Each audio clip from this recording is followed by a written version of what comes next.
Meu filho me ligou às 3 da manhã dizendo: pai, estou na delegacia, minha esposa me bateu e depois me acusou de tê-la atacado.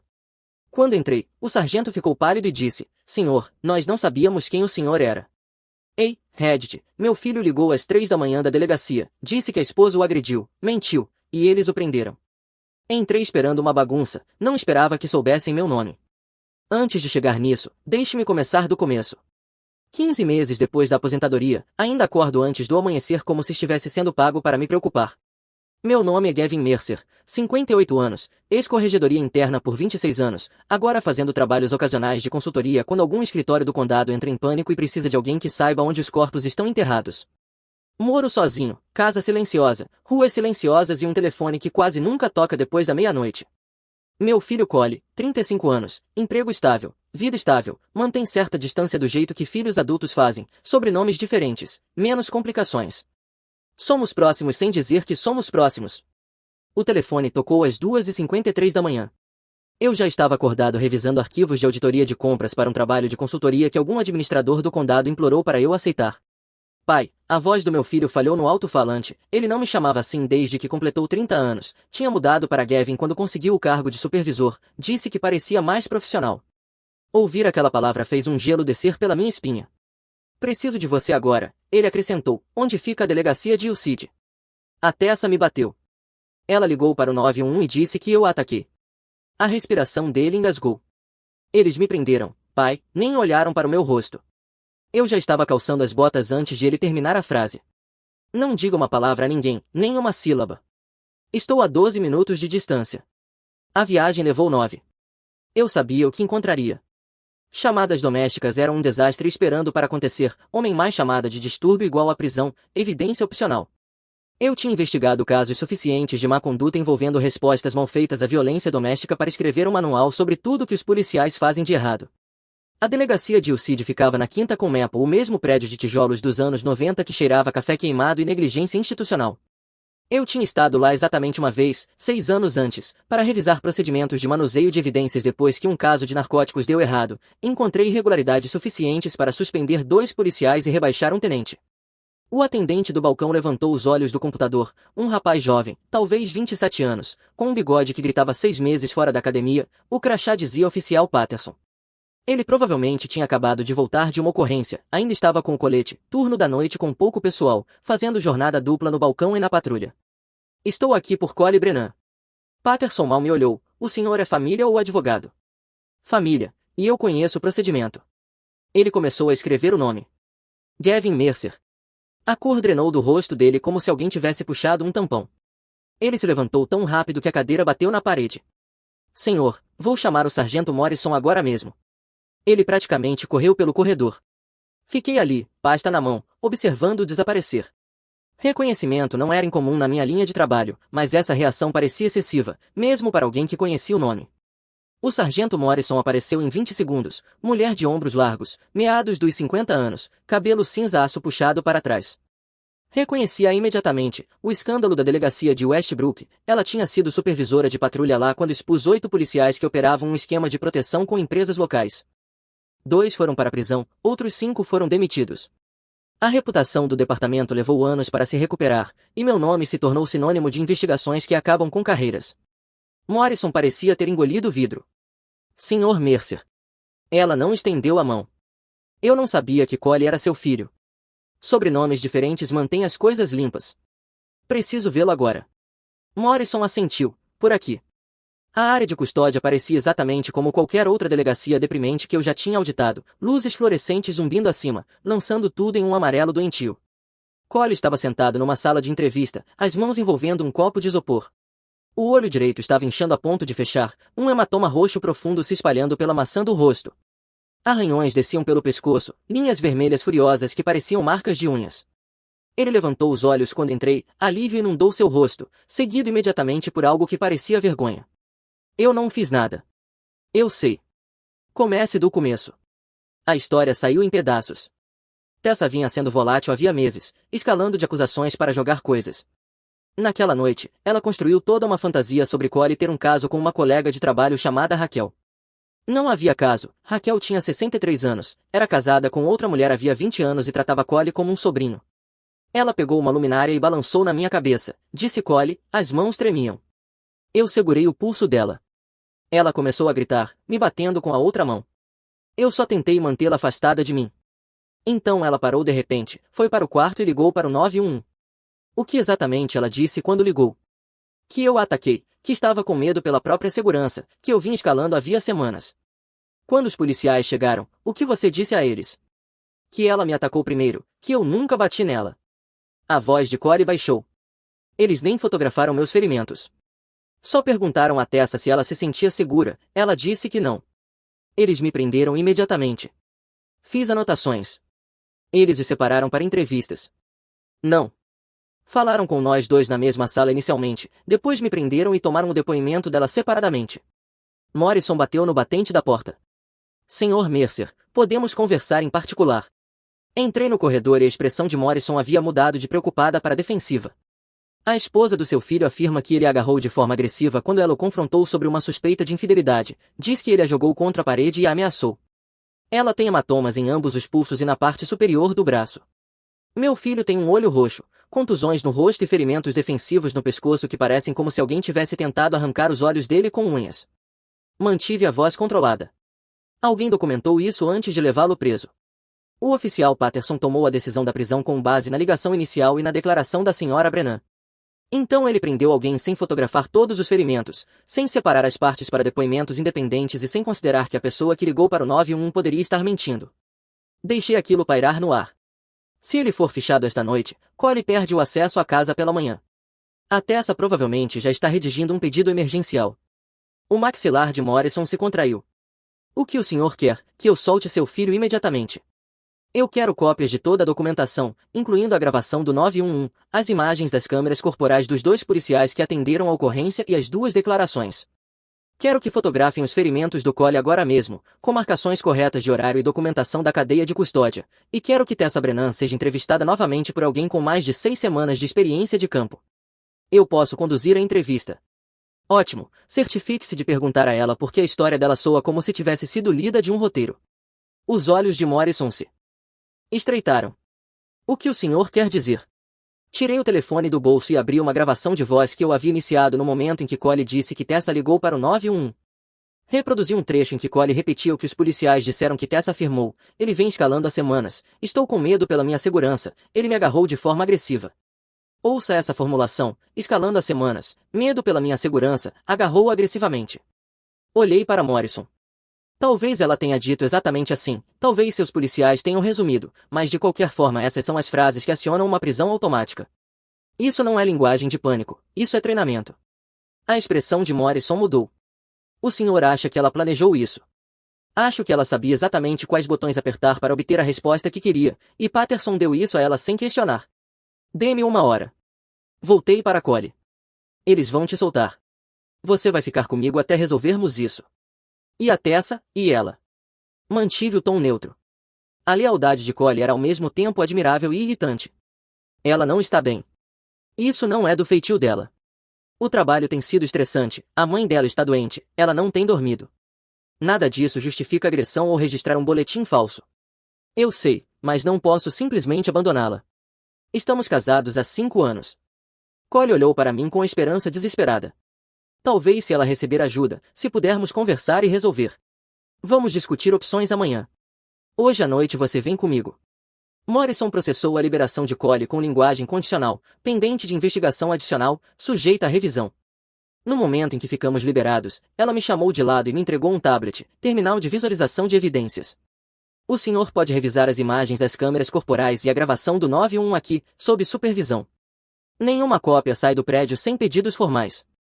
Ela sustentou meu olhar, mas o senhor pode fazer anotações.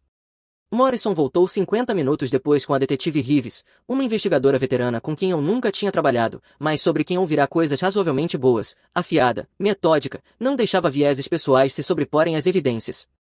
Collie, a detetive Reeves precisa fotografar seus ferimentos e registrar sua declaração. Responda honestamente, estarei lá fora. O processo levou mais de 1 hora.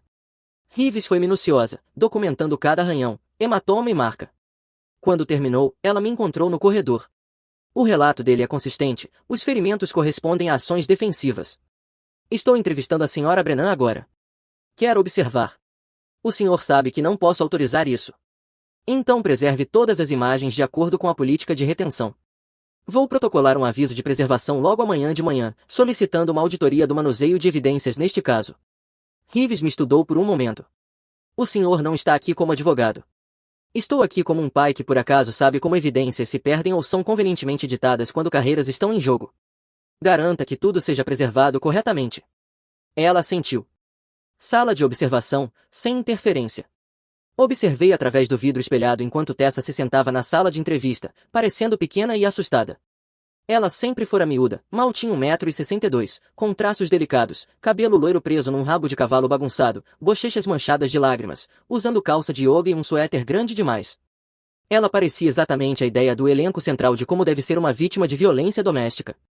Reeves sentou-se à frente dela, bloco de notas pronto. Senhora Brennan, conte-me os acontecimentos desta noite. A voz de Tessa era suave, mas controlada. Cheguei em casa por volta das 6h45. Cole já estava lá, o que era incomum. Ele tem trabalhado até tarde o tempo todo. Ela torceu as mãos, os hematomas no pulso claramente visíveis. Perguntei sobre o dia dele, ele parecia distante. Quando insisti, ele ficou defensivo. O que ele disse especificamente? Que eu estava sendo paranoica, que sempre presumia o pior dele. Os olhos de Tessa se encheram de lágrimas. Eu disse que tinha visto mensagens no telefone dele, da Raquel do trabalho, pareciam inapropriadas, piadas internas, ficando até tarde juntos. Ele riu de mim, disse que eu estava sendo ridícula e patética. Aquela última palavra, patética, Cole nunca a usaria. Ele evitava linguagem confrontacional como se fosse radioativa. Reeves fez anotações. O que aconteceu depois? Eu fiquei chateada, admito que levantei a voz. Disse a ele que eu não era estúpida, que podia ver o que estava acontecendo. Tessa enxugou os olhos com um timing calculado. Ele agarrou meus 2 pulsos e me jogou contra a parede, disse para eu calar a boca ou me arrependeria. Tentei me soltar e ele não largava. Entrei em pânico e comecei a bater nele tentando me libertar. Foi quando ele finalmente me soltou e eu corri para ligar para o 911. Reeves recostou-se na cadeira. Senhora Brennan, seu marido tem ferimentos significativos, olho roxo, contusões no rosto, arranhões no pescoço. Pode explicar isso? Como eu disse, eu estava lutando para me soltar. Devo tê-lo arranhado tentando empurrá-lo para longe. A voz de Tessa ganhou firmeza. O que eu deveria fazer? Deixá-lo me machucar ainda mais. O olho roxo aconteceu enquanto eu estava lutando, eu não quis acertá-lo tão forte, mas eu estava apavorada. Ela olhou diretamente para Reeves. Detetive, meu marido tem 1,85 m, se exercita regularmente, eu mal tenho 1,62 m, quem você acha que venceria numa briga de verdade? Reeves a entrevistou por mais 30 minutos. Tessa nunca se contradisse, nunca mostrou fissuras, sempre posicionando Cole como controlador e a si mesma como assustada. Quando Reeves saiu, sua expressão estava cuidadosamente neutra. Uma atuação convincente. Você não acredita nela. A caneta de Reeves parou de se mover, ela voltou 3 páginas nas anotações e sublinhou algo 2 vezes. Eu acredito que ela tem prática em mentir. Cheguei em casa perto das 6 da manhã. Cole desabou no quarto de hóspedes imediatamente. Fui para o meu escritório e abri as anotações detalhadas que eu havia feito durante a revisão supervisionada das evidências na delegacia. Os oficiais Ramírez e Patterson atenderam à ocorrência às 11h37. Tessa os encontrou na porta, chorando e segurando os pulsos. Ele me agarrou com tanta força, não soltava, eu estava com tanto medo, por favor me ajudem. Eles encontraram Cole na sala de estar, sentado no sofá com a cabeça entre as mãos. A luminária, pesada, de cerâmica com base de metal, estava caída de lado perto da mesa de centro. O rosto de Cole já estava inchando, sangue dos arranhões visível no pescoço. Senhor, levante-se e coloque as mãos atrás das costas, ordenou Ramírez. Cole obedeceu imediatamente. Ela me atacou, eu estava me defendendo. Não foi isso que ouvimos, vire-se. Patterson algemou Cole enquanto Ramírez interrogava Tessa. Nenhum dos 2 policiais fotografou os ferimentos de Cole. Nenhum dos 2 os separou para depoimentos independentes. Patterson fez anotações superficiais enquanto Ramírez chamava o transporte. A gravação do 911 foi mais reveladora. A voz de Tessa estava alta, mas controlada. Meu marido me atacou, ele me agarrou de forma agressiva e me ameaçou. Por favor, mandem alguém rápido, estou com medo de que ele escale. Cada frase perfeitamente calibrada. Passei 2 horas revisando cada quadro quando meu telefone vibrou. Número desconhecido. A voz do outro lado era masculina, por volta dos 30 e poucos anos, agressiva. Você é Gavin Mercer. Quem está falando? Ryan Brennan, irmão da Tessa. Precisamos conversar sobre seu filho. Estou ouvindo. Ele pôs as mãos na minha irmã, fez ela se sentir insegura na própria casa. A voz dele tinha aquele tom que homens violentos usam quando acham que intimidação funciona. Você precisa convencê-lo a desistir disso, dizer para ele admitir o que fez, pedir desculpas a Tessa e sair limpo. Caso contrário, as coisas ficam complicadas. Isso é uma ameaça. É um conselho de alguém que protege a família.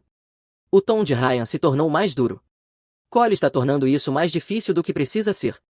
Tessa está disposta a perdoar se ele assumir a responsabilidade, mas se ele continuar bancando a vítima, se você continuar apoiando ele, as pessoas podem começar a fazer perguntas sobre a sua credibilidade, sobre se aquela investigação de Westbrook foi tão limpa quanto você afirma.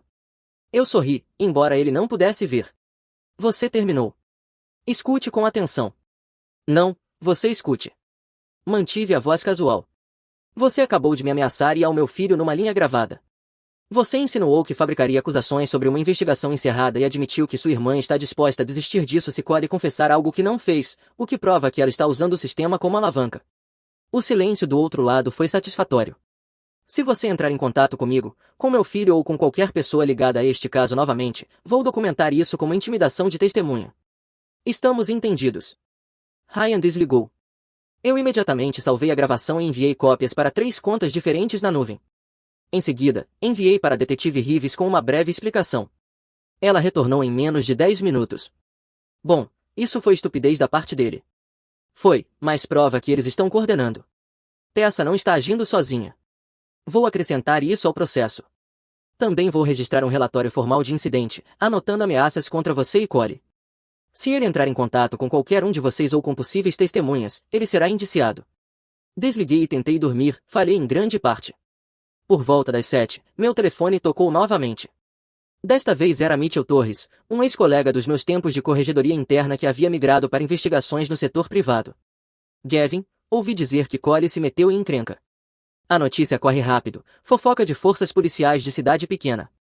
O tom de Mitchell era cauteloso. Escuta, sei que você está ajudando seu filho, mas tome cuidado. O comentário é que o advogado da Tessa está planejando algo, uma denúncia ética talvez, alegando que você está abusando da sua reputação para manipular a investigação. Que tentem. Estou falando sério. Você está aposentado, mas ainda tem conexões suficientes para deixar gente nervosa. Se conseguirem pintar você como problema, em vez das mentiras da Tessa, eles mudam a narrativa. Mitchell fez uma pausa. Apenas cuide de si. Isso não vai permanecer limpo, nunca permanece. A detetive Reeves me ligou no fim da tarde de terça-feira. Tenho os registros telefônicos, 59 ligações da Tessa para o Cole nesta semana, 31 depois da meia-noite, um padrão de assédio cada vez pior. Ela disse que havia mensagens acusando de traição, exigindo a localização dele, ameaçando fazê-lo se arrepender se mentisse. Ela também entrevistou colegas de trabalho. 2 confirmaram que Tessa vinha entrando em espiral havia meses, com oscilações de humor, confrontos, cenas públicas. Um deles viu ela arremessar um grampeador em Cole na sala de descanso. Ele tinha minimizado o ocorrido, envergonhado. E quanto a Raquel? Perguntei. Reeves quase riu. 63 anos, casada com uma mulher, completamente perplexa com a acusação de caso. As mensagens dela com Cole são sobre cronogramas de remessa e comida tailandesa, nada sequer remotamente sugestivo. Então Tessa inventou tudo isso. Completamente, disse Reeves. Estou recomendando acusações por agressão e por registrar um boletim falso. O promotor tem a decisão final, mas as provas são sólidas. Depois que desligamos, voltei a assistir às imagens das câmeras corporais. Havia algo que não parava de me incomodar. Ramirez e Patterson chegaram às 11h37. 2 minutos na porta com Tessa, já estavam dentro. Às 11h39. Cole algemado às 11h41. Mas o vídeo de Ramirez tinha uma lacuna, das 11h39 às 11h40. Uma tela preta perfeita, 1 minuto inteiro desaparecido. Liguei para Reeves. Há uma lacuna nas imagens de Ramirez. Provavelmente uma falha, disse ela, equipamento antigo. Ou alguém editou, mantive o tom neutro. Vou registrar um aviso de preservação e solicitar uma revisão independente. Gavin, ela alertou, você vai arrumar inimigos. Tenho inimigos desde Westbrook. Isso não é novidade, mas esse minuto perdido importa. Ela suspirou. Vou puxar as cópias do servidor. Se houver algo errado, vamos encontrar. Na manhã seguinte, um e-mail do Departamento de Polícia de Ucid, Corregedoria Interna, caiu na minha caixa de entrada. Assunto: inquérito formal. Sentei-me. Minha mão encontrou automaticamente a borda da mesa, um hábito de anos lendo mais notícias. A denúncia me acusava de usar minha antiga posição na corregedoria para influenciar uma investigação em andamento. Dizia que eu intimidei policiais, exigi tratamento especial para meu filho e ameacei auditorias retaliatórias. A assinatura no rodapé: Gerald Kessler, advogado. Eu nunca tinha trabalhado diretamente com Kessler, mas a reputação dele o precedia: agressivo, oportunista, eticamente flexível, o tipo de advogado que processaria o próprio reflexo se achasse que piscou errado. 5 minutos depois, meu velho colega Mitchell ligou. Eu te disse que viriam atrás de você. Kessler, murmurei. Claro que ele está representando a Tessa. Ele alega que você está manipulando a investigação porque é o pai do Cole e um ex-martelo da corregedoria. Eu não falei com uma única testemunha. Não importa, disse Mitchell. Ele está construindo uma narrativa. Se desacreditar você, ele desvaloriza tudo o que Cole disser. Tome cuidado, Gavin, isso vai ficar feio. Já está. A denúncia ética significava que eu precisava agir cirurgicamente. Tudo documentado, nada casual. Qualquer deslize Kessler me pintaria como um investigador acabado tentando pressionar o departamento. Liguei para Peter Caldwell, um advogado em quem eu confiava, inteligente, meticuloso, tolerância zero com atalhos. Peter, preciso de representação. Soube do Cole, ele disse. Estou dentro. Kessler entrou com uma denúncia ética contra mim. Peter ficou em silêncio por um instante. Então você dá um passo atrás. Deixe o trabalho jurídico comigo, você fica apenas na supervisão.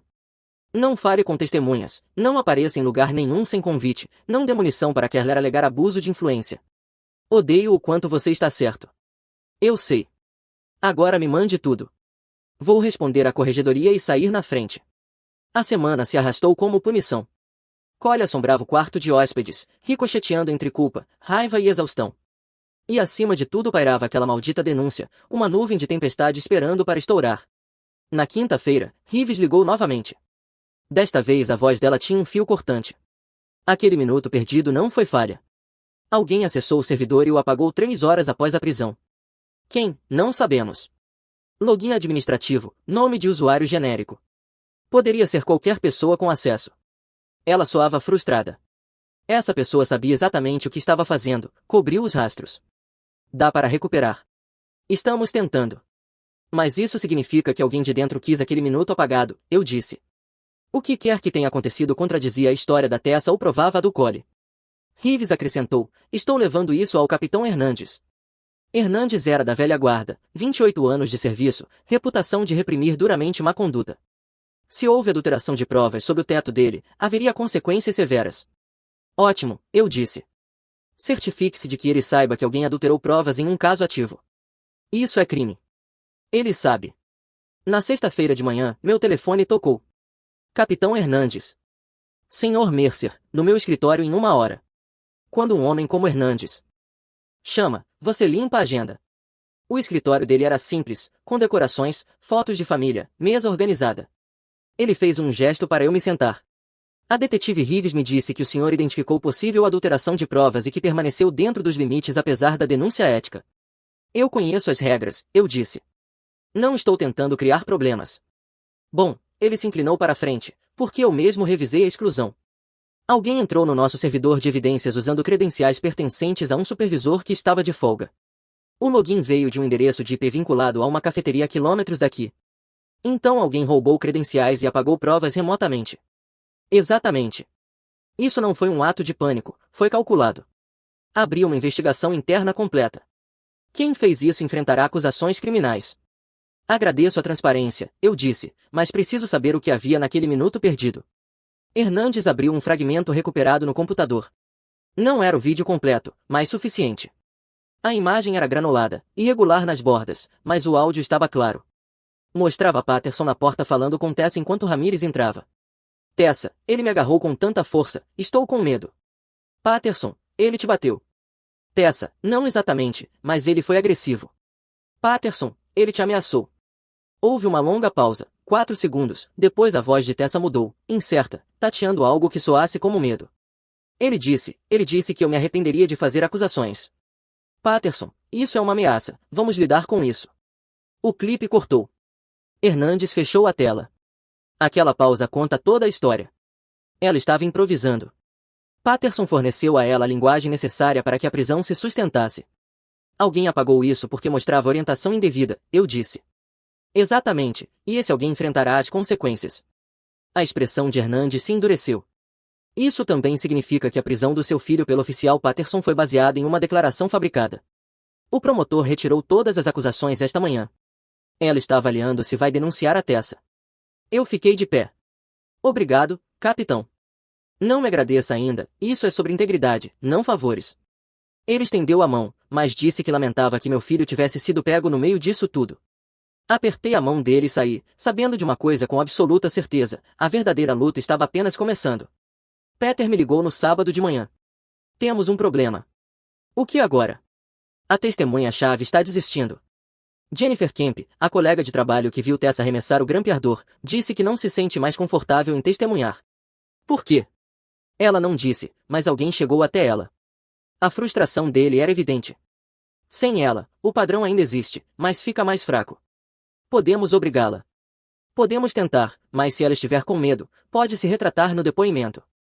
Desliguei e liguei para Mitchell. Preciso que você investigue discretamente. O quão discreto? Apenas antecedentes, com quem ela falou, qualquer coisa em comum. Sem contato direto. Houve uma pausa, depois um suspiro. Você sabe que isso pode explodir. Eu sei. Faça mesmo assim. 6 horas depois ele ligou de volta. Ryan Brennan apareceu na casa da Jennifer na noite de quinta-feira. Vizinhos viram ele ficar 20 minutos lá dentro. Ela parecia abalada quando ele saiu. Ele a ameaçou. Não conseguimos provar, não há gravação nem testemunhas, mas cheira a intimidação. E, Gavin, pressionar isso pode escalar a situação. Ryan não me parece alguém que simplesmente vai embora. Então garantimos que ele enfrente as consequências. Na segunda-feira, Peter entrou com um pedido solicitando que Jennifer Kemp fosse deposta sob juramento sobre qualquer contato de partes ligadas ao caso, citando explicitamente preocupações com intimidação de testemunha. Kessler explodiu como previsto, acusando-nos de assédio e pedindo sanções. A juíza Walsh, no fim dos 50 anos, ex-promotora e famosa por não tolerar intimidação de testemunhas, chamou todos para a sala de audiências privada. Peter e eu sentamos de um lado, Kessler e Tessa do outro. Ryan não estava presente, mas a sombra dele estava. Walsh fixou Kessler com um olhar que descascaria a tinta. Sr. Kessler, revisei as petições. Alguém associado à Sra. Brennan entrou em contato com a Srta. Kemp. Não que eu saiba, meritíssima. O seu conhecimento é insuficiente. Ela se voltou para Tessa. Senhora, a senhora ou alguém agindo em seu nome contatou, ameaçou ou intimidou alguma testemunha. A voz de Tessa falhou. Não, meritíssima. E quanto ao seu irmão, Ryan Brennan? Tessa hesitou. Ryan é protetor, mas ele não. Essa não é a pergunta. Ele contatou alguma testemunha. Outra longa pausa. Eu não sei o que ele faz no tempo livre dele. A expressão de Walsh se endureceu. Se eu encontrar evidências de adulteração, negarei seu pedido de medida protetiva e encaminharei acusações criminais. Fui clara. Sim, meritíssima. Ela se voltou para Peter. Pedido deferido. A senhorita Kemp será deposta. Se recusar ou mentir, responderá por desacato. Obrigado, meritíssima. A deposição acelerada ocorreu na quarta-feira. Jennifer parecia aterrorizada, mãos tremendo, olhos desviando de tudo menos da câmera. Senhorita Kemp, começou Peter, alguém entrou em contato com a senhora a respeito do seu testemunho. Sim. Quem? Ryan Brennan. Ele foi à minha casa na noite de quinta-feira. O que ele disse? Disse para eu pensar com cuidado, que testemunhar seria um erro, que pessoas que fazem acusações contra a família dele costumam se arrepender. A voz dela baixou. Ele não me ameaçou explicitamente, mas eu entendi o que ele quis dizer. A senhora denunciou isso. Não, eu estava com medo. A senhora ainda está com medo. Sim. Ela se endireitou um pouco. Mas tenho mais medo de mentir sob juramento. Tudo o que eu disse à detetive Reeves era verdade. Tessa arremessou o grampeador. Ela queria machucar Cole. A transcrição foi enviada ao tribunal, ao promotor distrital e ao capitão Hernandes. Naquela tarde, Kessler entrou imediatamente com um pedido emergencial para suprimir o depoimento. Walsh negou em menos de 2 horas. Naquela noite, a campainha da minha casa tocou. Ryan Brennan, sozinho, mãos visíveis, ombros tensos. Abri a porta só uma fresta, mantendo a tela trancada. Você está invadindo propriedade privada. Precisamos conversar de homem para homem, ele disse. Nada do que você disser importa. Vá embora. Você não entende, ele implorou. Tess passou pelo inferno. Collie a empurrou a isso, fez ela pensar que ele estava traindo, esfregou aquela mulher, Raquel, na cara dela. Ela surtou. Qualquer um surtaria. Toda essa coisa legal só está piorando tudo. Apenas diga a ele para desistir. Os dois seguem em frente. Ergui uma sobrancelha. Essa é a sua ideia de negociação. Estou tentando evitar que isso fique mais feio. Você tem uma reputação, Mercer. Westbrook fez seu nome, mas reputações quebram. Pressione isso e as pessoas podem começar a perguntar se você plantou provas naquela época, se talvez aqueles policiais estivessem dizendo a verdade sobre você. Levantei o telefone para que ele visse a luz de gravação. Você acabou de admitir que Tess atacou Collie e acabou de me ameaçar fabricar acusações contra mim sobre uma investigação encerrada. O rosto dele ficou vermelho escuro. Seu filho da... Estou ligando para o 911. Você tem 10 segundos para sair da minha propriedade. Ele saiu, por pouco, mas o olhar que lançou por cima do ombro prometia que ele não tinha terminado. Enviei a gravação para Reeves, Peter e Hernandes.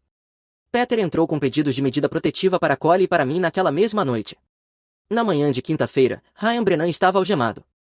Intimidação de testemunha, ameaças criminosas, invasão de propriedade, fiança fixada em $20.000.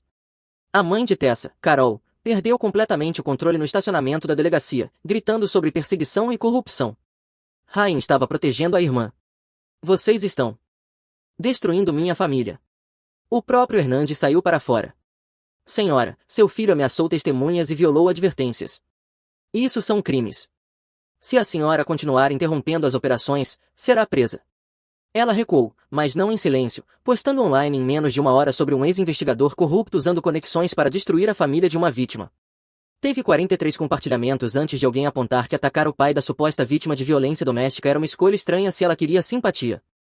Enquanto isso, a deposição de Jennifer se manteve, Ryan estava na cadeia, a estratégia de Kessler estava desmoronando e o caso de Tessa estava prestes a seguir o mesmo caminho. A audiência da medida protetiva foi marcada para a segunda-feira seguinte. Kessler havia protocolado o pedido de Tessa, alegando que ela temia por sua segurança e solicitando que Collie fosse impedido de entrar na casa compartilhada. Peter cuidava do trabalho jurídico. Minha função era ficar em silêncio e deixar que as provas falassem. Na tarde de domingo, tudo saiu dos trilhos. Collie e eu estávamos revisando o depoimento dele quando meu telefone tocou, número da central. Senhor Mercer, aqui é o oficial Santos, da polícia de Ucid. Estamos na residência do seu filho, atendendo a uma ocorrência de distúrbio. Sua presença é solicitada. Que tipo de distúrbio? A senhora afirmou que alguém invadiu a casa e destruiu propriedade. Ela está dizendo que foi o seu filho. Estaremos aí em 15 minutos. A viagem pareceu mais longa do que realmente foi. Quando chegamos, 3 viaturas estavam estacionadas do lado de fora. Tessa estava no gramado falando com os policiais, gesticulando de forma enfática. A porta da frente estava aberta. Eu podia ver vidro quebrado e móveis revirados da rua. O oficial Santos nos encontrou no limite da propriedade. Senhor Mercer, Collie, sua esposa afirma que alguém invadiu a casa e a vandalizou. Ela diz que saiu para fazer compras e voltou para encontrar isso. Collie parecia genuinamente chocado. Eu não estive aqui desde a prisão. Dá para provar isso. Eu tenho ficado com meu pai. Estivemos juntos o dia todo. Santos fez anotações. A destruição parecia direcionada, eletrônicos quebrados, roupas rasgadas, fotos destruídas, mas nada de valor havia sido levado. Nenhuma televisão, nenhuma joia, nenhum dinheiro. Mantive a voz neutra. Quem fez a denúncia? A senhora Brennan ligou para o 911 cerca de 40 minutos atrás, afirmou que voltou do mercado e encontrou tudo assim. Ela apresentou recibos mostrando quando esteve fazendo compras. Ainda não. Eu recomendaria verificar os horários dessas compras. Encontrei o olhar de Santos. Também recomendaria fotografar tudo antes que seja ainda mais perturbado. Santos assentiu lentamente. Já feito, e estamos coletando imagens das câmeras de segurança dos vizinhos. A investigação levou 3 horas. Durante esse tempo, a detetive Rive chegou e interrogou Tessa extensivamente. A versão dela continuava mudando. Primeiro disse que esteve fora por 1 hora, depois por 90 minutos, depois não conseguia lembrar exatamente quando saiu. Rives me chamou de lado por volta das 6. O vizinho da frente tem uma câmera. Mostra a Tessa saindo de casa às 2h15 da tarde com sacolas de mercado já dentro do carro. Ela voltou às 3h30, entrou na casa por 45 minutos, depois saiu novamente e ligou para o 911. Então ela mesma destruiu a casa durante esses 45 minutos e depois afirmou que Cole fez isso. Parece que sim. Encontramos um recibo no lixo de um supermercado datado de ontem. Ela comprou a comida ontem, deixou no carro durante a noite e depois usou isso como álibi para hoje. Reeves balançou a cabeça. Isso foi planejado. Ela queria documentação de Cole como destrutivo e violento. Dá para provar. Circunstancialmente, sim. Prova direta é mais difícil, mas quando acrescento isso ao padrão de denúncias falsas, constrói um caso convincente. Tessa foi interrogada por mais 1 hora. Quando Reeves terminou, a compostura de Tessa estava completamente destruída. Ela chorava, ficava com raiva, defensiva, girando entre emoções como alguém testando qual funcionária. Reeves se aproximou de Cole e de mim. Estou recomendando acusações adicionais contra a Sra. Brennan por registrar outra denúncia falsa e, potencialmente, por fraude de seguro se ela tentar acionar a apólice residencial. E quanto à audiência da medida protetiva? Vou encaminhar meu relatório ao tribunal. A juíza Walsh verá exatamente o que aconteceu aqui. Saímos por volta das 8. Cole ficou em silêncio durante o trajeto. Ela não vai parar, vai. A voz dele estava plana, exausta. Ela vai continuar escalando até que algo quebre. Pessoas como Tessa não param quando estão perdendo, elas dobram a aposta. Olhei para ele. Mas ela também está cometendo erros agora. Desespero cria descuido. E se ela fizer algo pior? Então documentamos e garantimos que ela enfrente as consequências. A audiência da medida protetiva na manhã de segunda-feira foi puro teatro. Kessler tentou pintar Tessa como uma vítima aterrorizada, presa em um casamento abusivo, mas Peter desmontou sistematicamente cada alegação. Ele apresentou registros telefônicos mostrando o padrão obsessivo de ligações de Tessa, depoimentos de colegas de trabalho sobre o comportamento errático dela, a deposição de Jennifer Kemp sobre o incidente do grampeador, o relatório da detetive Reeves sobre a destruição encenada da casa, e as imagens recuperadas da câmera corporal mostrando Patterson fornecendo a Tessa a declaração que ela precisava. Kessler lutou com força, mas a montanha de provas era esmagadora. A juíza Walsh revisou tudo com aquela eficiência fria que deixa advogados nervosos. Quando finalmente ergueu o olhar, sua expressão era de granito. Sra. Brennan, revisei todas as provas e depoimentos. Considero que sua petição não tem qualquer credibilidade. O padrão de comportamento aqui documentado mostra que a senhora foi agressora, que apresentou denúncias falsas e tentou manipular o sistema jurídico para punir seu marido por ofensas imaginárias. Walsh fez uma pausa. Não estou apenas negando seu pedido de medida protetiva. Estou emitindo uma medida protetiva contra a senhora em favor de Cole Brennan. A senhora não terá nenhum contato com ele, está proibida de se aproximar do local de trabalho dele e deverá desocupar a residência compartilhada dentro de 72 horas. Tessa se levantou abruptamente. Isso é loucura. Ele está mentindo, o pai dele está manipulando tudo. Sente-se, Sra. Brennan, ou a considerarei em desacato. A voz de Walsh poderia cortar aço. Tessa se sentou tremendo. Além disso, continuou Walsh, estou encaminhando todo este processo ao promotor distrital com recomendação de acusação por múltiplas infrações de registro de denúncias falsas, perjúrio e conspiração para adulteração de provas. A senhora desperdiçou recursos das forças de segurança e tentou destruir a vida de uma pessoa inocente. Isso terá consequências. Audiência encerrada. Kessler saiu sem dizer uma palavra a Tessa. Ela ficou sentada sozinha à mesa, olhando para o nada. Cole e eu saímos pela porta lateral. Do lado de fora, ele parou e respirou fundo pela primeira vez em semanas. Naquela noite, Peter ligou. O novo advogado de Tessa quer conversar. Defensor público chamado White. Ele diz que ela tem informações sobre quem apagou as imagens da câmera corporal em troca de consideração na sentença. Que tipo de informação? Mensagens de texto entre Ryan e Patterson, prova de coordenação. Ela está disposta a testemunhar contra os dois se o promotor reduzir as acusações dela. Por que a cooperação repentina? Ryan cortou o contato depois da prisão, aceitou o acordo e desapareceu. Ela está com raiva e buscando vantagem. A reunião aconteceu 2 dias depois no escritório de Peter. O advogado de Tessa, David White, trouxe provas documentadas. Mensagens mostrando Ryan contatando Patterson após a prisão, pedindo que ele resolvesse o problema da câmera corporal. Patterson usou credenciais roubadas de um supervisor a partir de uma cafeteria para parecer uma invasão externa.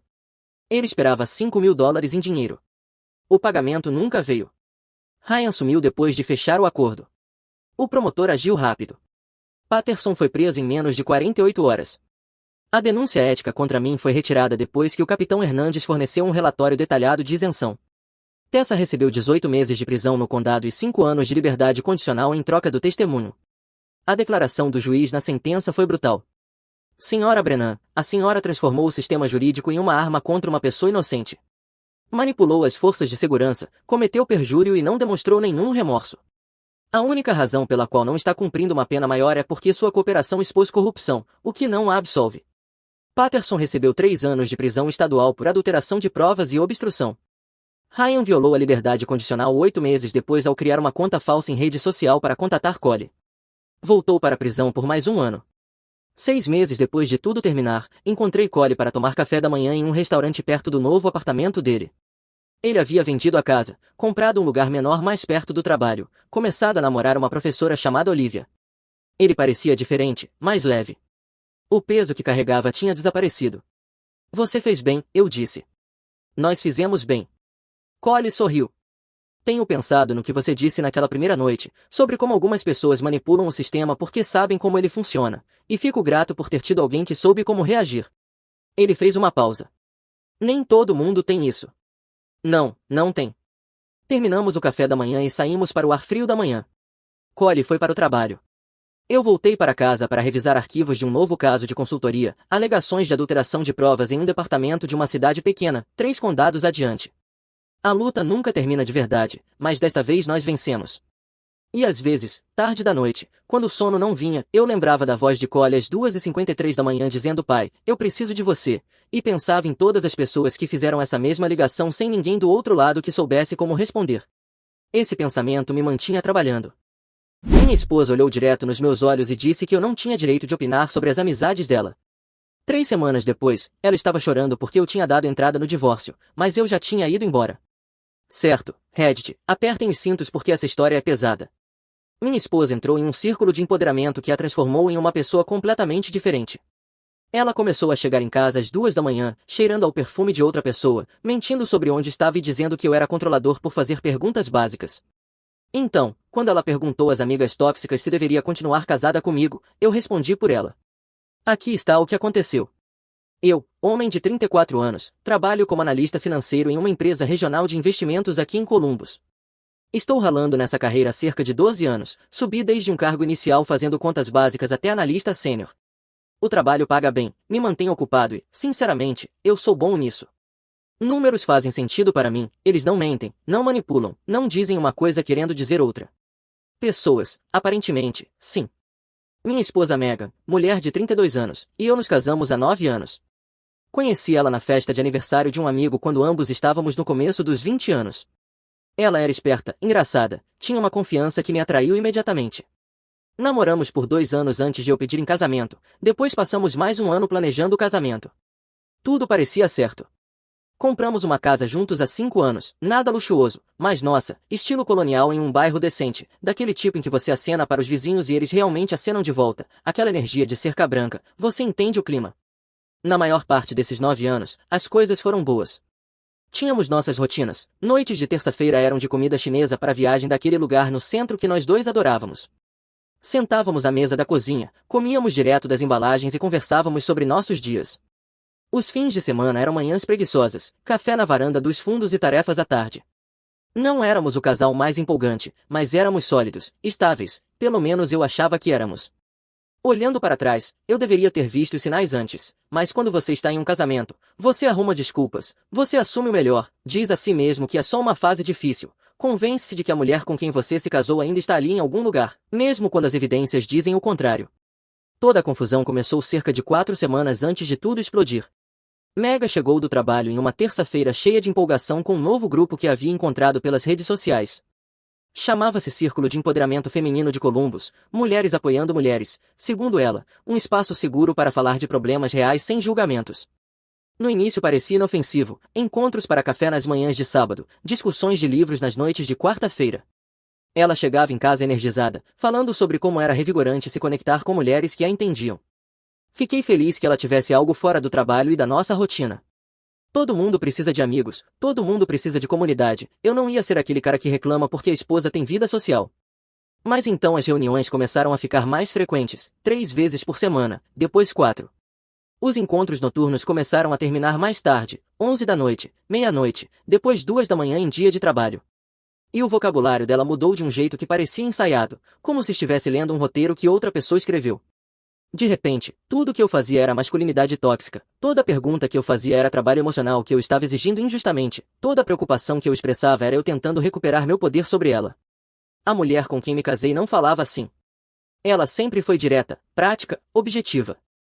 Essas eram palavras de outra pessoa saindo da boca dela, e eu comecei a me perguntar de quem. A líder desse grupo era uma mulher chamada Simone, divorciada aos 27 anos, nunca se casou novamente, pelo que pude ver pela presença dela nas redes sociais, parecia colecionar mulheres casadas como figurinhas.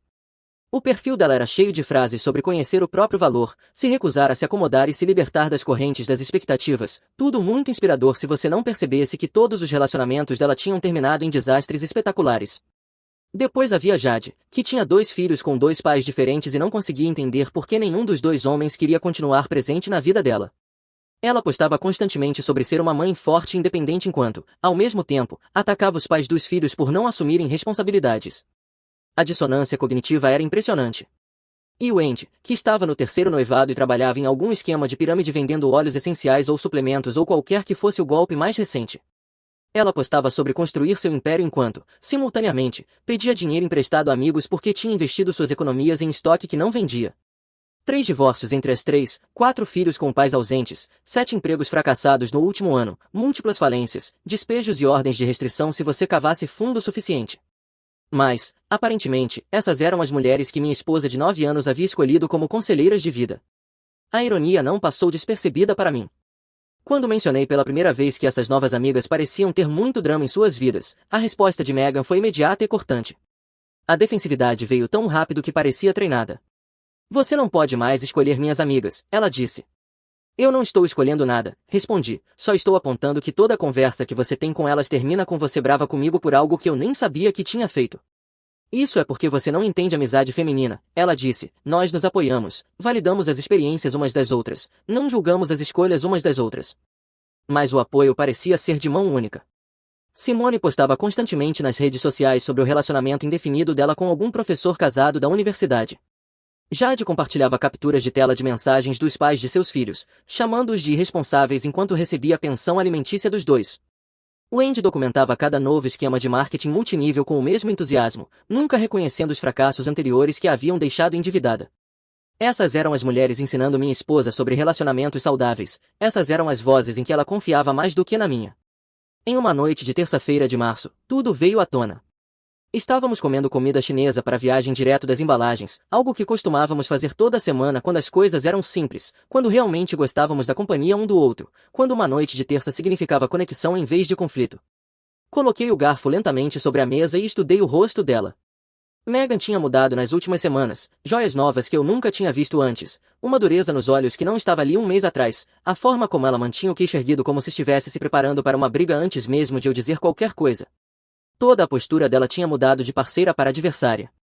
Eu não estou tentando controlar com quem você passa o tempo, eu disse, mantendo a voz calma, só estou me perguntando por que você precisa sair 3 vezes esta semana. Porque eu quero, ela cruzou os braços, porque essas são minhas amigas e nós nos apoiamos, não julgamos as escolhas umas das outras, ao contrário de certas pessoas. A ironia de ela me julgar enquanto falava sobre não julgar não passou despercebida para mim, mas guardei essa observação para mim mesmo. Eu tinha aprendido que apontar contradições só piorava as coisas. Então, quando eu pergunto para onde você vai às 10 da noite, isso é eu tentando te controlar. O rosto dela ficou vermelho. Sim, é isso mesmo. Eu sou uma adulta. Não preciso de permissão para sair da minha própria casa. Não preciso prestar contas dos meus movimentos para você como se você fosse meu oficial de condicional. Eu nunca disse que você precisava de permissão, eu disse. Perguntei por que me importo com a sua segurança. Você está dirigindo de volta para casa às 2 da manhã por estradas escuras. Isso não é controle, isso é preocupação. Ela se levantou da mesa, a cadeira raspando no chão. É exatamente isso que elas disseram que você faria, virar a situação e me fazer sentir culpada por querer independência, se fazer de vítima quando sou eu que estou sendo sufocada. Elas, as mulheres do círculo de empoderamento dela, aquelas que nunca tinham me conhecido, mas aparentemente já tinham tudo sobre mim resolvido. Independência é normal, eu disse com cuidado, mas quando a sua independência inclui chegar em casa às 2 da manhã cheirando a cigarro e ao perfume de outra pessoa, talvez a gente devesse conversar sobre o que realmente está acontecendo. Talvez, ela disse, a voz baixando para algo frio e definitivo, eu não te deva mais explicações. Talvez eu tenha vivido minha vida de acordo com o que você acha apropriado por tempo demais. Talvez eu tenha colocado as suas necessidades antes das minhas por 9 anos e agora finalmente esteja aprendendo que eu também importo. A cozinha ficou em silêncio, exceto pelo zumbido da geladeira. Eu olhei para ela, realmente olhei para ela. Essa não era a mulher com quem eu me casei. Nem sequer era a mulher de 6 meses atrás.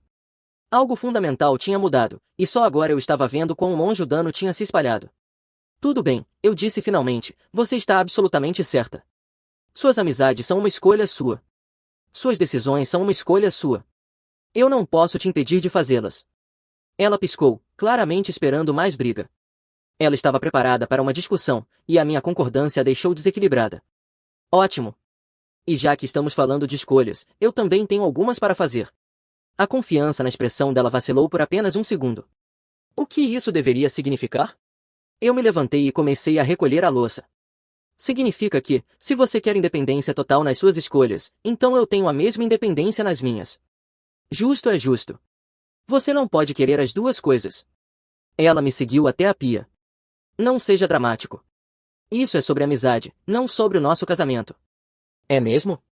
Eu me virei para encará-la, porque do ponto de vista em que eu estou, parece que você está recebendo conselhos de vida de mulheres que não conseguem manter os próprios relacionamentos, mulheres que deixaram um rastro de famílias destruídas e contas bancárias vazias por onde passaram, e você está tratando as opiniões delas como se fossem um evangelho.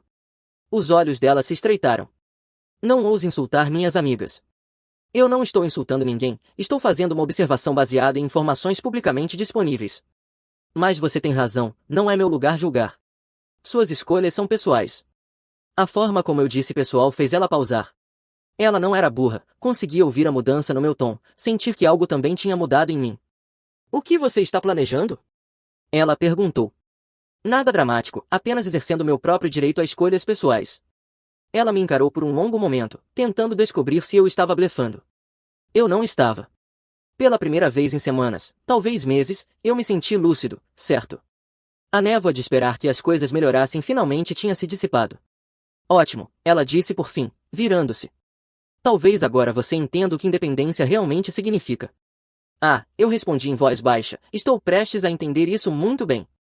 3 dias depois do nosso confronto na cozinha, eu fiz o que qualquer pessoa razoável faria quando o cônjuge de repente começa a seguir conselhos de vida de estranhos. Eu fiquei curioso sobre quem essas pessoas realmente eram. Comecei a investigar. Levei cerca de 20 minutos nas redes sociais para encontrar o grupo. Impressionante como as pessoas compartilham tanto quando acham que ninguém está prestando atenção. O perfil era semi-público, visível o suficiente para ver as dinâmicas em jogo, aberto o bastante para confirmar todas as suspeitas que eu vinha alimentando. O feed estava cheio de smoothies com legendas como domingo de autocuidado e frases sobre deixar peso morto para trás. Fotos em bares com hashtags como liberdade é sensação, sem desculpas e vivendo minha verdade. A seção de comentários era um fluxo constante de membros atacando seus parceiros, incentivando umas às outras a comportamentos cada vez mais questionáveis, celebrando violações de limites como crescimento. Um post chamou minha atenção. Era de 2 sábados atrás, postado às 2 da manhã. Uma foto de grupo em algum lounge de Uptov. Mega estava claramente visível, rindo, encostada em um cara que eu nunca tinha visto antes. A mão dela estava no braço dele de um jeito que não parecia casual. O comentário dela dizia melhor noite de todas, finalmente me sentindo viva. O problema era que ela tinha me dito que estava no apartamento da Simone assistindo filmes. Disse que tinham passado uma noite tranquila em casa. Disse que tinha perdido a noção do tempo e que por isso chegou tão tarde. Eu fiz captura de tela de tudo. Chame de paranoia ou de preparação, mas algo me dizia que eu precisaria de documentação. Meu cérebro de analista entrou em ação, tratando aquilo como qualquer outro problema que precisava de dados para ser resolvido. Naquela noite, Mega chegou em casa mais tarde do que o normal, cantarolando para si mesma. Ela parecia mais leve, mais feliz, mas aquela felicidade não era direcionada a mim. Dia bom? Perguntei do sofá. Dia ótimo, tivemos almoço depois do trabalho para planejar este fim de semana. Planejar o quê? Ela tirou os saltos e se espreguiçou. Só tempo de meninas, você não entenderia. É uma coisa de vínculo feminino. Tente me explicar. Estamos pensando em fazer um retiro de bem-estar, sair por alguns dias, nos reconectar conosco mesmas. Resort só para adultos, tratamentos de spa, aulas de meditação, tudo isso. Retiro de bem-estar com mulheres que colecionavam homens casados como figurinhas. Tratamentos de spa em um resort só para adultos. As bandeiras vermelhas estavam se acumulando tão rápido que eu mal conseguia contar. Parece caro, observei. Mas todas decidimos que merecemos. Ela parou na porta. Quando foi a última vez que você gastou dinheiro com algo que te fez feliz? Você está sempre tão focado em economizar, investir e planejar o futuro. Às vezes é preciso viver o presente. Pergunta interessante, considerando que eu tinha passado a hora do almoço pesquisando advogados de divórcio. Pelo visto, viver o presente significava coisas diferentes para pessoas diferentes. Você tem razão, eu disse, talvez seja a hora de eu começar a investir na minha própria felicidade também. Ela parou, algo no meu tom chamando a atenção dela. Ela estudou meu rosto como se estivesse procurando pistas. Que tipo de investimento? Escolhas pessoais, lembra? Tenho certeza de que você vai entender. Naquela noite, liguei para meu velho amigo da faculdade, Connor. Ele era advogado em Cleveland e, embora não atuasse em direito de família, saberia a quem recorrer. Tínhamos sido colegas de quarto no primeiro ano e continuamos próximos desde então. Ele era o tipo de amigo que aparecia quando as coisas ficavam difíceis. Nate, o que está acontecendo?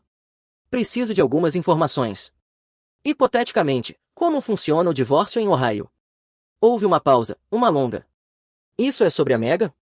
Só informações por enquanto. Connor suspirou. Ohio é um estado sem culpa, o que significa que você não precisa provar erro, apenas que o casamento está irremediavelmente rompido. Normalmente leva alguns meses se não houver contestação, mais tempo se ficar feio. Por quê? O que está acontecendo? Dei a ele a versão resumida, as novas amigas, as noites fora, as mentiras sobre onde ela estava, o retiro de fim de semana que estava sendo planejado, o perfume que não era meu. Cara, Connor disse quando terminei, olha, eu conheço um sujeito em Columbus, Harold Sterling. Ele é afiado e não brinca em serviço, lida com divórcios de alto conflito, sabe proteger patrimônio. Quer que eu te mande o contato dele? Sim, manda. Você tem certeza desse caminho? Depois que começa, é difícil voltar atrás. Já vi caras entrarem com o pedido e depois se arrependerem quando as coisas se acalmam. Eu não estou começando nada, só estou reunindo informações, fazendo escolhas pessoais.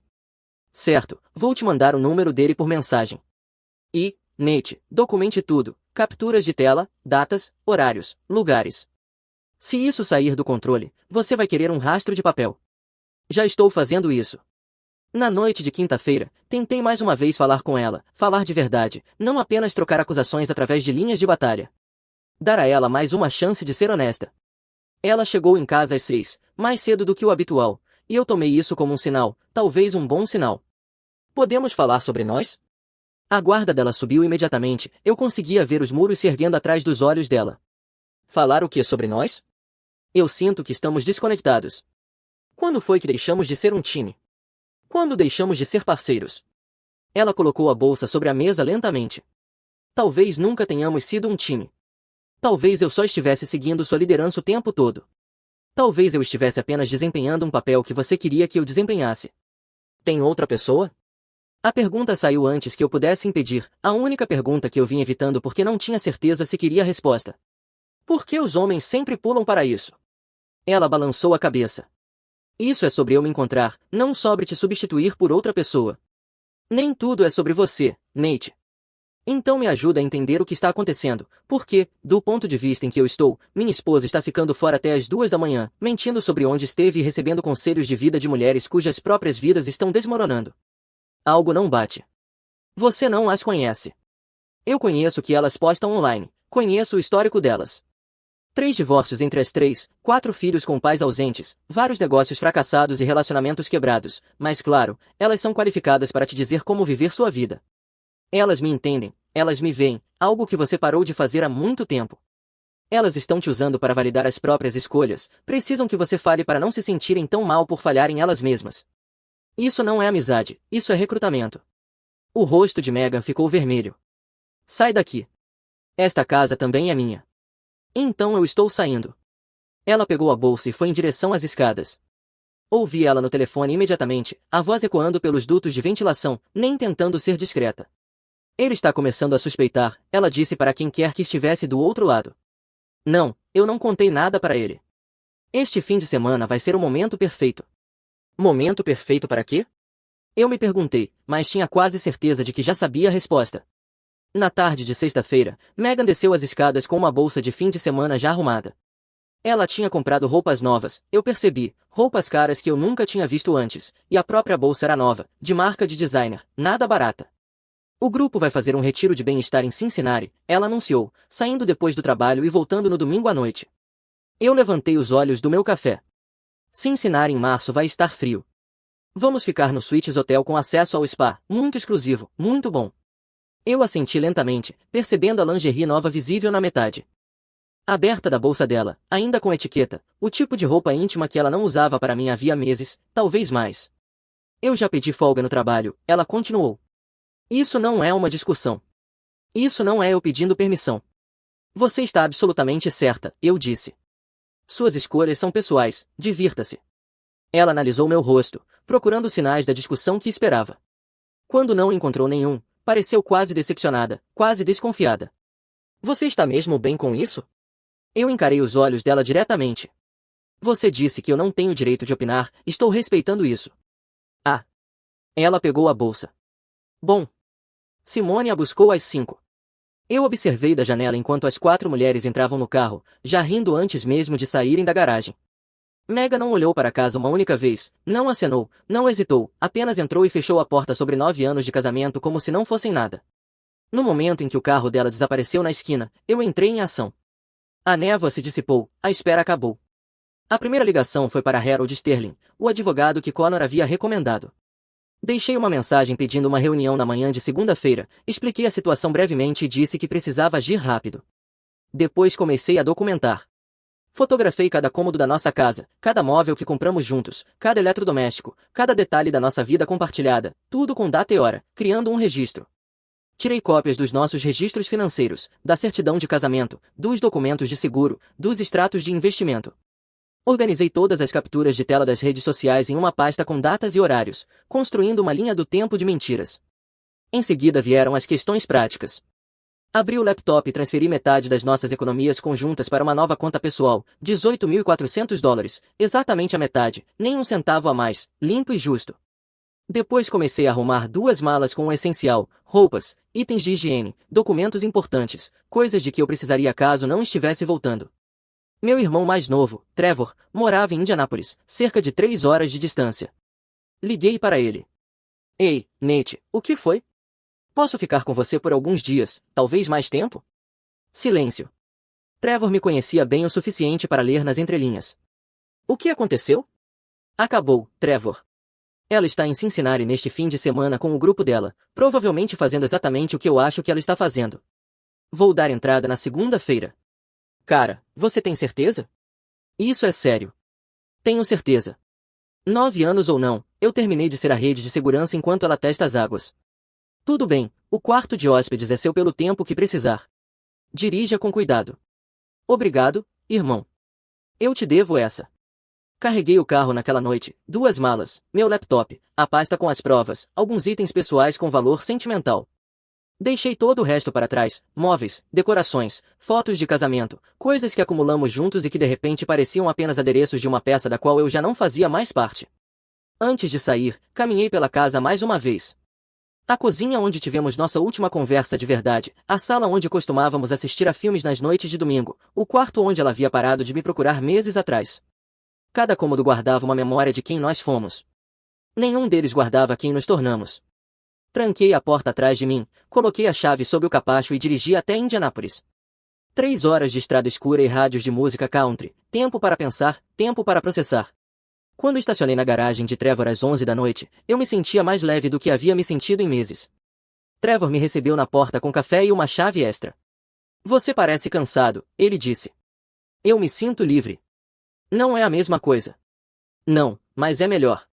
Na manhã de sábado, enquanto Megan presumivelmente aproveitava seu retiro de bem-estar, eu recebi a confirmação do que já suspeitava. Jade postou um story nas redes sociais, apenas um vídeo rápido do grupo no café da manhã, com a legenda vivendo nossas melhores vidas. Ao fundo, claramente visível, estava Megan, sentada à mesa com um homem que eu não reconhecia. A mão dele estava no joelho dela, e ela ria de algo que ele tinha dito. Fiz a captura de tela antes que Jade apagasse 20 minutos depois e adicionei a pasta. Em seguida, Wendy postou uma foto da piscina do hotel. Megan estava nela usando um biquíni que eu nunca tinha visto. O mesmo homem aparecia na imagem, com o braço em volta do ombro dela. A legenda dizia sol e boas vibrações apenas. Essa ficou no ar por 1 hora antes que alguém devesse ter lembrado Wendy de que Megan tecnicamente ainda era casada. Encaminhei ambas as capturas de tela para o e-mail do escritório de Harold com uma nota dizendo mais provas para a reunião de segunda-feira.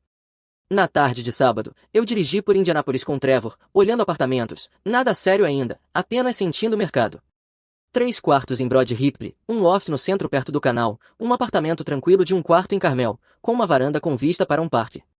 Você está pensando em se mudar para cá permanentemente? Trevor perguntou. Talvez, ou talvez eu fique em Columbus, ainda não decidi, só estou mantendo minhas opções abertas. Você está lidando com isso melhor do que eu esperava. Eu tive tempo para processar. Quando sua esposa diz na sua cara que você não tem direito de opinar sobre as amizades dela, você começa a se preparar para o que vem depois. Na noite de domingo, recebi uma mensagem da Megan dizendo que chegaria tarde, estrada longa, não espere acordado. Eu respondi para ela ir com calma, que eu não estava lá de qualquer forma. A resposta veio rápido. O quê? Onde você está? Fiz algumas escolhas pessoais, conversamos quando você estiver pronta. Ela ligou imediatamente. Deixei cair na caixa postal. Ela ligou de novo, mesmo resultado. Na terceira vez, deixou uma mensagem. Nate, o que está acontecendo? Você está na casa do seu irmão? Você está tendo algum tipo de colapso? Colapso, palavra interessante vinda de alguém que acabou de passar o fim de semana com outro homem em um hotel enquanto usava a aliança de casamento. Mas claro, eu é que estava tendo um colapso. Respondi por mensagem que conversaríamos na segunda-feira depois da minha reunião. As ligações continuaram, 17 a mais naquela noite. Silenciei o telefone e fui dormir. Na manhã de segunda-feira, sentei em frente a Harold Sterling em seu escritório no centro de Columbus. Dirigi de volta cedo, parando em um diner para tomar café da manhã e clarear a cabeça antes da reunião. Harold tinha por volta de 50 anos, cabelos grisalhos e aquela postura calma que sugeria que ele já tinha visto de tudo. Entreguei a ele a pasta com cada captura de tela, cada mentira documentada, cada foto do fim de semana em Cincinnati, a linha do tempo das mudanças de comportamento, os registros financeiros, tudo. Ele folheou tudo metodicamente, sem mudar a expressão. Isso é minucioso, ele disse por fim. Você fez um ótimo trabalho aqui. Eu queria garantir que não houvesse nenhuma ambiguidade. Não há. Ohio é um estado sem culpa, então tecnicamente você não precisa de nada disso para dar entrada, mas se ela contestar ou tentar te pintar como um vilão, essa documentação vai ser valiosa. Qual é o processo a partir daqui? Eu entro com o pedido hoje. Ela será notificada em até 72 horas. Depois disso, depende se ela coopera ou luta. Pelo que você me mostrou, meu palpite é que ela vai lutar no começo e depois perceber que não tem onde se apoiar. Quanto tempo até ser finalizado? Se ela cooperar, pode terminar em 90 dias. Se lutar, de 6 meses a 1 ano. O tempo que for necessário, eu não vou voltar atrás. Harold assentiu. Vou deixar os papéis prontos esta tarde. Uma pergunta: como você quer que ela seja notificada? No escritório dela, na terça-feira, se possível. Considere feito. Megan foi notificada no escritório de contabilidade dela na tarde de terça-feira. Eu sei porque meu telefone explodiu com ligações e mensagens imediatamente depois, 37 mensagens e 22 recados de voz, todos variações de como você pôde fazer isso, você está sendo irracional, isso é um erro, você vai se arrepender. Eu não respondi a nenhum. Depois a irmã dela ligou, não atendi. Em seguida, a melhor amiga dela da faculdade ligou, mesmo resultado. Depois veio o recado de voz chorando às 3 da manhã. Nate, por favor, eu sei que cometi erros, podemos trabalhar nisso, eu vou parar de ver o grupo, vou fazer o que você quiser, só não jogue fora 9 anos, por favor. O que você quiser, engraçado como o que você quiser só vira opção depois que as consequências chegam. Na quarta-feira, a mãe dela ligou. Essa eu atendi. Nate, o que está acontecendo? Megan está devastada. Ela diz que você entrou com o divórcio sem nenhum aviso. Senhora Patterson, ela contou sobre Cincinnati? Silêncio. Ela contou sobre o homem no hotel, as fotos, a lingerie nova, o retiro de bem-estar que na verdade foi uma escapada romântica com alguém que ela conheceu pelo grupo de empoderamento? Mais silêncio. Ela não contou, eu continuei. Eu imaginei. Talvez pergunte a ela sobre isso antes de me ligar novamente. Nate, eu não fazia ideia. Ninguém nunca faz até fazer.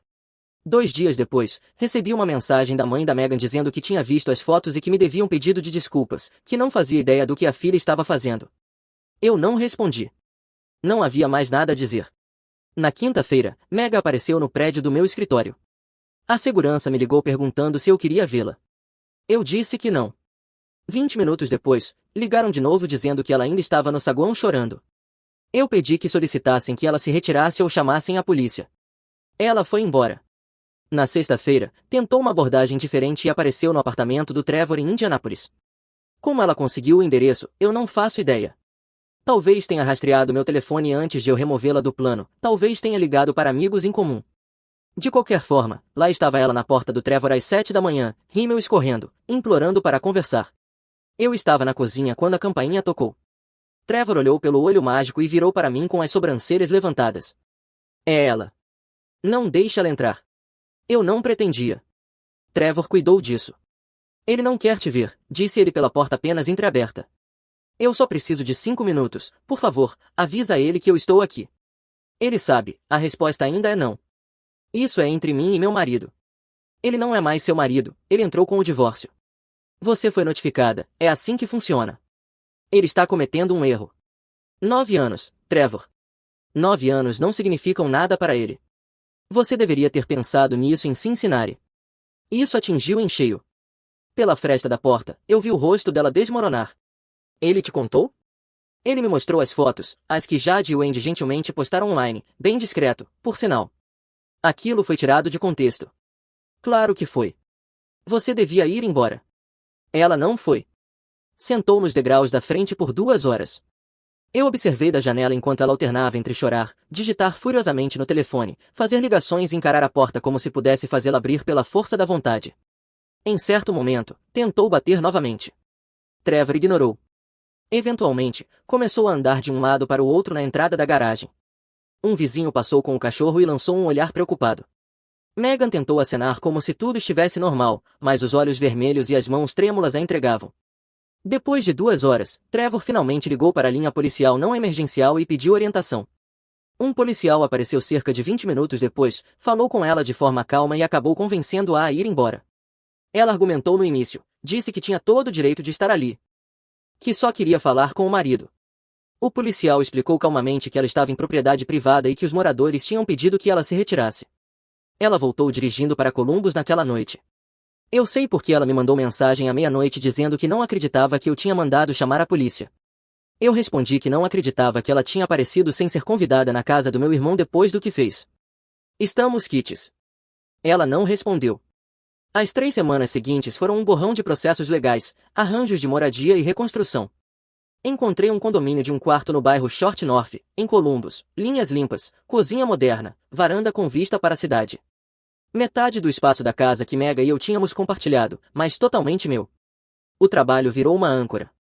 Meu chefe percebeu o divórcio, mas lidou com isso de forma profissional, projetos extras para me manter ocupado, uma trilha de promoção que de repente parecia mais alcançável sem o drama em casa me pesando. Trevor veio passar um fim de semana para me ajudar a mobiliar o novo lugar. Montamos móveis da IKEA, pedimos pizza, assistimos basquete até as 2 da manhã, meu primeiro fim de semana de verdade em meses sem checar o telefone a cada 5 minutos para ver onde minha esposa dizia estar. Você parece bem, Trevor disse durante um intervalo comercial. Eu me sinto bem, melhor do que em meses. Você não está duvidando de nada? Nem por um segundo. Eu deveria ter feito isso antes. Enquanto isso, o mundo da Megan continuava seu colapso em câmera lenta. Frank, o chefe dela na empresa de contabilidade, me ligou 2 semanas depois de eu ter dado entrada. Nate, estou ligando por cortesia. O desempenho da Megan caiu significativamente. Ela faltou 3 dias nesta semana e hoje desabou chorando em uma reunião com clientes. Eu agradeço por me avisar, Frank, mas isso não é mais da minha conta. Eu sei que algo está acontecendo. Ela contou às pessoas aqui que você entrou com o divórcio. Existe alguma chance de reconciliação? O divórcio está em andamento. O que ela faz com a carreira é a escolha dela. Entendido, eu tinha que perguntar. Uma semana depois, fiquei sabendo por amigos em comum que Mega havia sido colocada em um plano de melhoria de desempenho no trabalho. 2 semanas depois disso, ela pediu demissão antes que pudessem demiti-la. Segundo dizem, saiu no meio de uma terça-feira, simplesmente arrumou a mesa dela e foi embora. O círculo de empoderamento implodiu de forma espetacular ao longo do mês seguinte. O professor casado da Simone foi descoberto quando a esposa dele encontrou as mensagens. Ela já estava desconfiada havia meses e finalmente contratou alguém para puxar os registros telefônicos. As mensagens eram ruins, realmente ruins, fotos explícitas, planos de deixar seus cônjuges, promessas de um futuro juntos que nenhum dos dois estava realmente disposto a construir. O professor foi suspenso enquanto aguardava uma audiência disciplinar. A universidade emitiu um comunicado sobre conduta incompatível com a de um membro do corpo docente. A esposa dele entrou com o pedido de divórcio e citou Simone no processo como fator contribuinte. Mas para Simone ficou ainda pior. A esposa do professor foi com tudo. Ela reuniu cada captura de tela, cada foto, cada bilhete amoroso e compartilhou tudo com o empregador de Simone. Simone trabalhava em uma agência de relações públicas no centro da cidade, do tipo que não podia se dar ao luxo de se associar a escândalos. Eles a demitiram em menos de uma semana, alegando incompatibilidade com a cultura da empresa.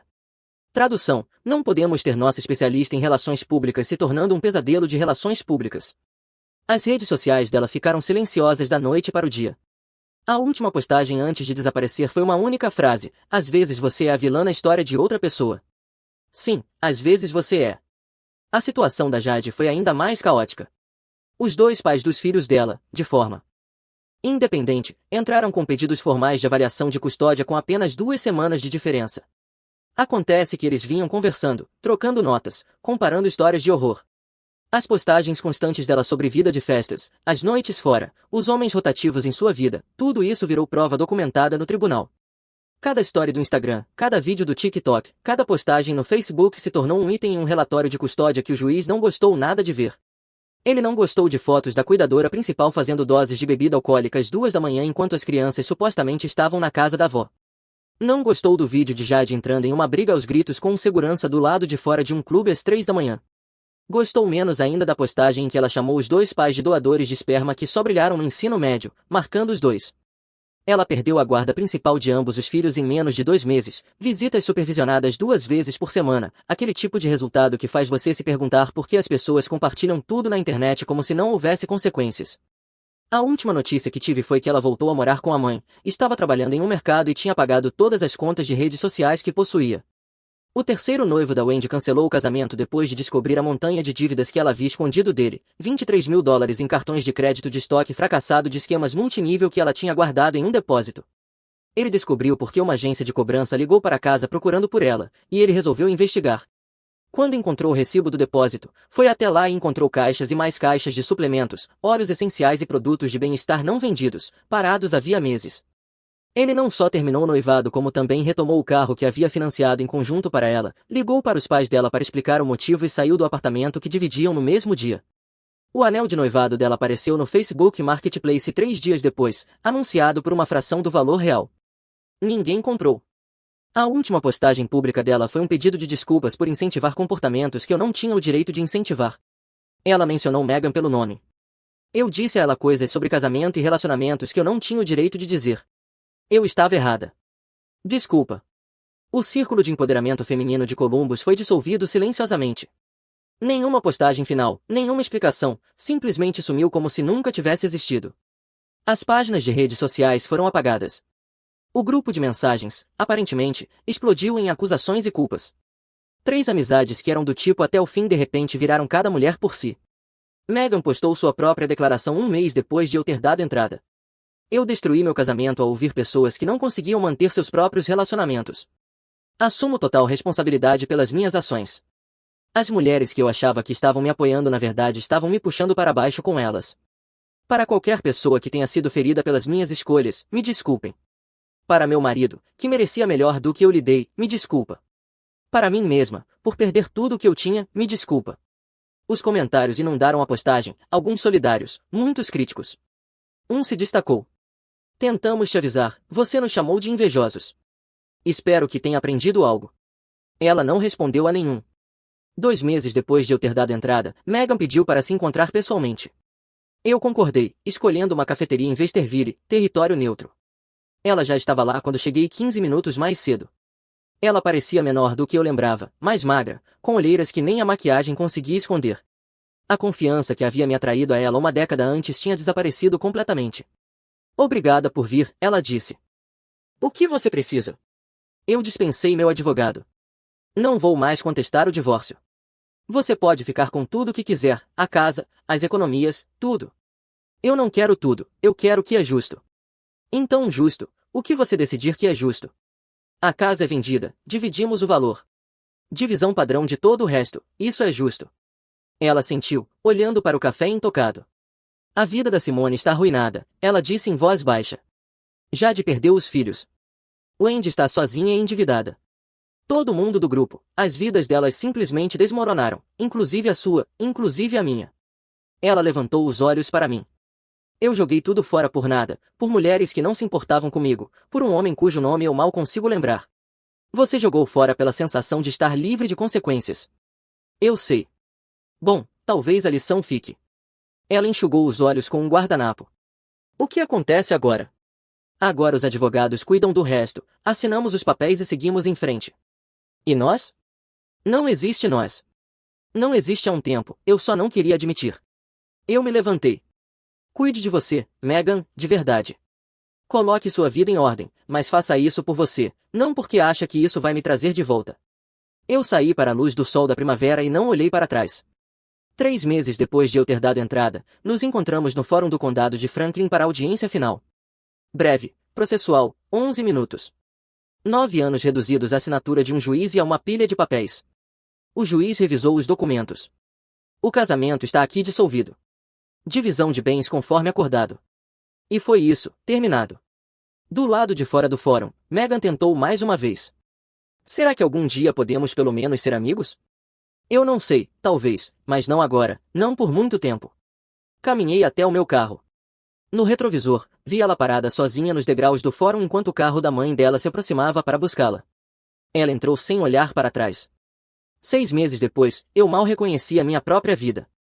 O apartamento estava totalmente mobiliado, arte nas paredes escolhida por mim, sem concessões, uma cozinha de verdade que eu realmente usava, com panelas de ferro fundido bem curadas e um conjunto de facas que não vinha de uma lista de casamento, uma horta na varanda que comecei por impulso e que agora tinha tomates, manjericão e pimentas crescendo em fileiras organizadas,